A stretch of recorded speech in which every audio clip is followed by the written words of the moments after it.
Avant de donner la parole au président Do, je voulais juste dire une chose. Parce que vous voyez beaucoup de choses circuler sur les réseaux sociaux. Vous lisez ça et là qu'il y a des personnes qui s'organisent pour mettre en place un plan B au niveau du PDCI. Ça n'arrivera jamais. Ça n'arrivera jamais. Nous avons un seul plan. Nous avons un seul leader. Nous avons un seul candidat. C'est Tidiane Thiam. Personne d'autre. Restez mobilisés. Ne vous laissez pas distraire par qui que ce soit. Au PDCI, il n'y aura jamais un autre candidat, un autre président. C'est Tidiane seul ou rien.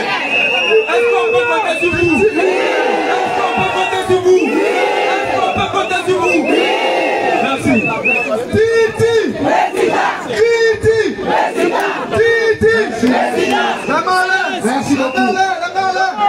Merci beaucoup. Applaudissez-vous tout seul. Merci beaucoup. Si tu aimes Tidiane Thiam, tape la main. Si tu aimes Tidiane Thiam, tape la main. Si tu aimes Titi, si tu aimes Titi, si tu aimes Titi, tape la main. Merci beaucoup. Mes chers frères, mes chères sœurs, chers Ivoiriens, chers Ivoiriennes. Je tiens encore une fois, au nom du président Tidiane Thiam, à vous dire merci. Merci pour votre soutien à la Côte d'Ivoire. Merci pour votre soutien au président Tidiane Thiam.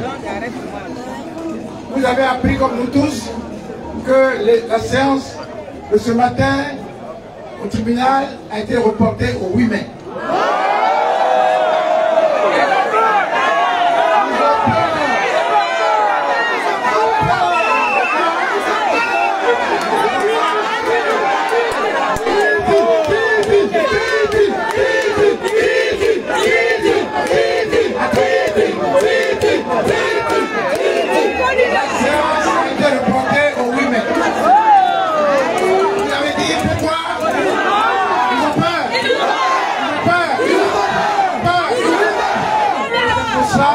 Parce qu'ils ont peur, ils veulent écarter Tidiane Thiam.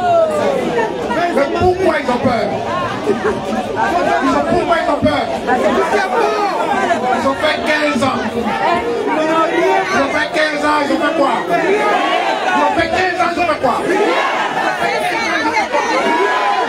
Ils ont volé beaucoup d'argent. Ils ont volé 37 milliards. Écoutez bien. Écoutez-moi bien.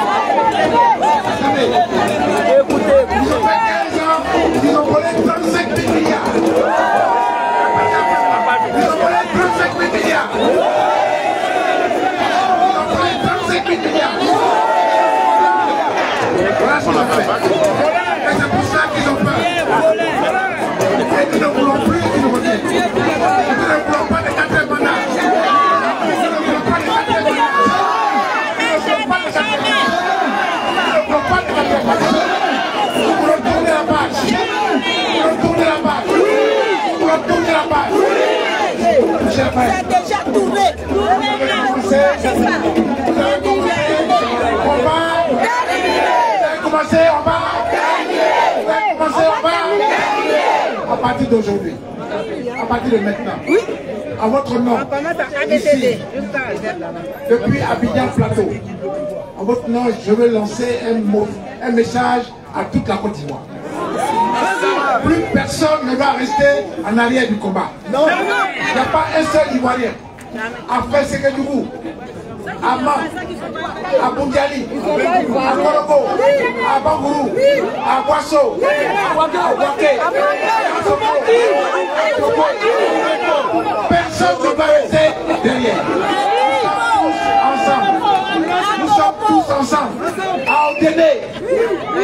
tous les Ivoiriens. Nous allons, qu'est-ce qu'on va faire? Qu'est-ce qu'on va faire? Ouattara n'a qu'à partir. Ouattara n'a qu'à partir.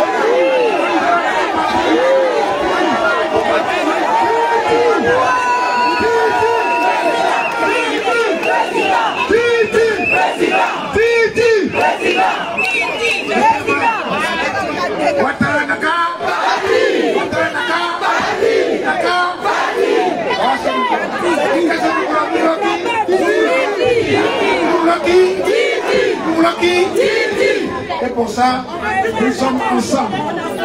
Nous sommes ensemble dans tous les quartiers, dans les villages, partout. Nous sommes ensemble. Ils nous ont volé. Ils nous ont volé. Ils nous ont assez.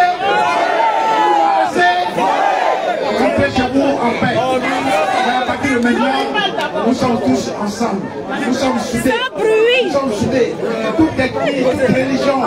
Nous sommes tous soudés. Nous venons d'apprendre ce matin, à 10h20 exactement, que l'audience de Valérie Yapo a été renvoyée au 8 mai pour les réquisitions écrites du ministère public.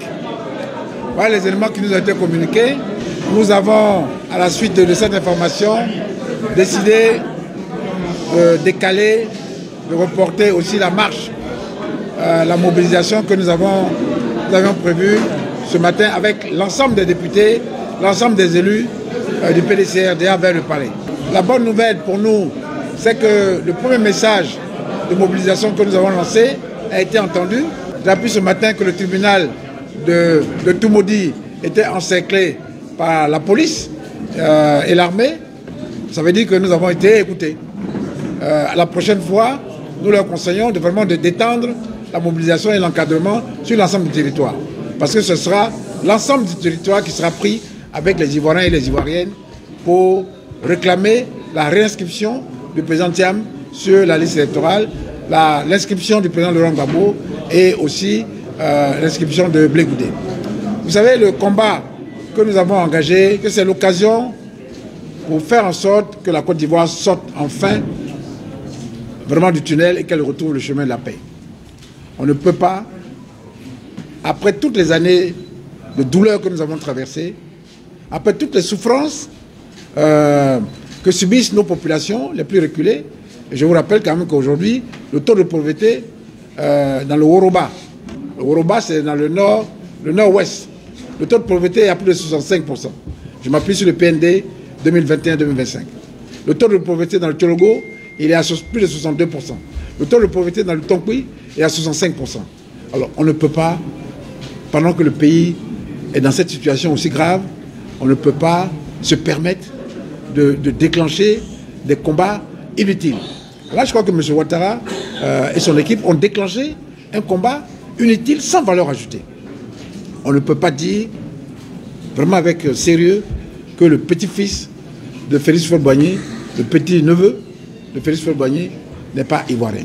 Et en plus, vous savez dans quelles conditions cette décision a été prise. La juge qui a pris cette décision, d'après les informations que nous avons, n'était pas habilitée à le faire.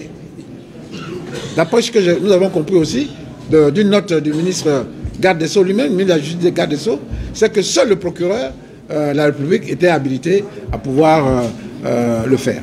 Donc voilà, on est vraiment dans le déni de justice, on est dans le déni total de démocratie et les Ivoiriens, les Ivoiriennes ne peuvent pas l'accepter.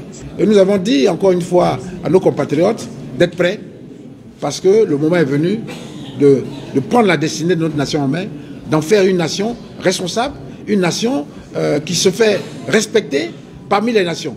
On ne peut pas comme ça, chaque fois, à la veille des élections, mettre le nom de la Côte d'Ivoire par terre, comme si on était dans une république bananière. C'est inacceptable. Les Ivoiriens ne peuvent pas l'accepter. Pour eux, peut-être, pour M. Ouattara et son club, c'est acceptable, mais nous avons honte de notre pays.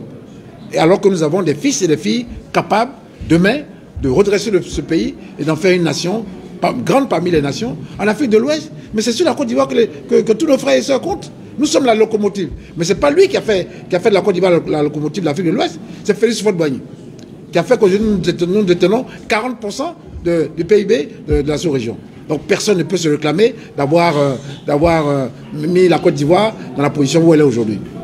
Ils nous disent, ils nous parlent d'un taux de croissance de 6 à 7%, mais ce taux de croissance, il est pour qui? Il est pour nos paysans? Eux à qui on promet 60% du PICAF de cacao, et on n'est même pas capable de leur donner. Là, aujourd'hui, le prix du cacao sur le marché mondial, il est à peu près 8 000 €. Ce qui veut dire que nos parents devraient au moins avoir quelque chose comme 3 200, 3 500 francs CFA. Et ils viennent gaillardement nous parler de taux de croissance. Le taux de croissance, il est pour qui? Il est pour eux et leurs amis.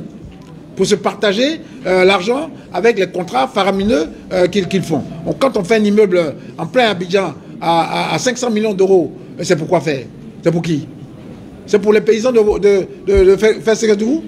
C'est pour les paysans de Ouangolodougou? C'est pour les paysans de Bondougou? C'est pour qui? Ça me fait plaisir à qui? Quand on fait un pont, et on l'avait prévenu, on savait bien, nous on savait bien, qu'il y aurait des embouteillages sur ce pont. Il y a un ministre qui passe son temps à raconter sa vie et qui n'est même pas capable de construire un pont qui fonctionne correctement, avec des embouteillages en permanence aux heures de pointe. Voilà. Comme nous disent nos compatriotes, comme disent les députés, trop c'est trop. La Côte d'Ivoire doit prendre un autre virage. Elle veut prendre un autre chemin. Elle veut se construire un autre destin. Elle veut devenir une nation démocratique. Et c'est pour cela, nous voulons l'inscription de Tidiane Thiam, de Laurent Gbagbo, de Blé Goudé, de tous nos fils et nos filles qui ont la capacité de diriger ce pays sur la liste électorale. Après, cette liste électorale, vous connaissez, moi j'ai honte quand je vois la liste électorale qu'aujourd'hui dans notre pays. Est-ce que vous n'avez pas honte de voir que sur cette liste, il y a 60% d'inscrits qui n'ont pas leurs données personnelles? Et il y a des gens qui gardement disent oui, non, la CEI, machin, etc. Mais c'est grave. Voilà la situation dans laquelle on est et dans laquelle nous voulons sortir, de laquelle nous voulons sortir. La CEI était complètement irresponsable. Irresponsable. Nous voulons aussi une RLE en 2025. Ça aussi c'est important. On a des milliers de jeunes qui veulent s'inscrire sur la liste électorale et qui ne peuvent pas faire. Ils veulent exprimer leur droit civique. Et on leur dit non, non, on a mis ça, on va mettre ça après les élections. Est-ce qu'on est sérieux? Est-ce qu'on est sérieux? Merci à tous nos compatriotes. Ce ne sont pas que les militants du PDCI, les Ivoiriens, les Ivoiriennes. Ce matin, il y a des gens qui sont venus de Diokwe. Ils ont pris leur cas, ils sont arrivés ce matin à 5 h. Et vraiment, nous voulons leur dire merci. Merci d'être venus de si loin. Merci d'être venus de si près. Nous avons décidé, en toute responsabilité, de reporter pour suivre l'actualité. Le 8 mai, il y aura une nouvelle séance. Nous serons présents. Les députés, les élus seront présents. Et nos militants et militantes seront encore davantage présents, seront encore plus nombreux. Donc nous avons évalué, nous avons pensé qu'il n'était pas nécessaire de faire cette marche que nous avons programmée. Mais c'est un combat de longue haleine dans lequel nous sommes engagés et pour lequel nous sommes prêts. Et quand on dit qu'on est prêt, c'est-à-dire que nous avons préparé nos ressources pour venir. Alors, pour la petite anecdote, je vous apprends que ce matin, des gens m'appellent et me disent oui, qu'on va vous arrêter. Mais moi, j'ai fait mon balichon pour aller à la Maca. Hein? J'ai préparé mon balichon. Pour dire que tous les députés, chacun a préparé son balichon. Donc nous sommes prêts. Ceux qui veulent nous arrêter, mais eux aussi, ils n'ont qu'à préparer leur balichon. On va se retrouver de l'autre côté. Voilà. Alors le message. Donc ce n'est qu'un report pour mieux permettre à tous nos compatriotes d'être présents à un rendez-vous important. Pour exprimer notre cri de cœur. Notre cri de cœur. Nous disons non à cette Côte d'Ivoire qu'on nous propose. Cette Côte d'Ivoire où on manipule la justice, celle-là, on n'en veut pas. Nous voulons une justice indépendante, dans un état de droit. Mais ce n'est pas compliqué à comprendre ça. Un état de droit, c'est un état dans lequel le juge a la liberté de prendre des décisions sur la base du droit. Là, hier, avant-hier, il y a une jeune dame, une jeune juge, qui a pris une décision, comme elle voulait le prendre, on m'a dit aussi ce matin, sous pression. Sous pression de qui? Sous pression de qui? Madame, sous pression de qui? Voilà, je vous laisse répondre à cette question. Mais ceux qui mettent la pression, et nous retrouverons le 8, on sera tous prêts au rendez-vous. Merci beaucoup. Nous sommes placés. Le PDCI RDA assume enfin son rôle et prend ses responsabilités à main. Vous venez d'écouter ici clairement. Les cadres du PDCI RDA ont clairement lancé un mot qui est très important, qui est à retenir aujourd'hui. Ouattara doit partir. En réalité, aucune élection ne doit être préparée aujourd'hui en Côte d'Ivoire. Le premier combat, c'est la violation de la Constitution par Alassane Ouattara, qui a décidé de faire un 4e mandat après avoir fait un 3e. Il ne respecte pas la Constitution. L'opposition, pour ça même, on peut laisser tous les autres combats et on lutte sur le fait que Ouattara ne sera pas candidat. Ça, c'est la première des choses qui doit être claire. Il ne sera pas candidat parce que dès l'instant où il n'est pas candidat, il n'a même plus le droit d'organiser une élection, M. Ouattara. Il n'a même, d'ailleurs que ce n'est pas lui. Il dit très bien que c'est la CEI qui organise, non? Alors qu'il quitte les choses. Parce qu'il a déjà violé la Constitution. Et c'est ça qu'il faut dire aujourd'hui. Monsieur ne respecte pas la Constitution et c'est lui qui va apprendre aux gens à respecter la loi. Mais l'hôpital qui se fout de la charité, à un moment donné, il faut dire la vérité. À ce petit politicien au nom d'Alassane Ouattara qui pense qu'il est arrivé dans un pays où tous ceux qui sont là-bas ne sont pas intelligents. Ouattara n'a jamais aimé les Ivoiriens. Voilà pourquoi à la fin, il veut détruire ce pays. Il veut détruire ce pays. Pour lui, en quittant la Côte d'Ivoire, il faut qu'elle soit en dessous-dessous.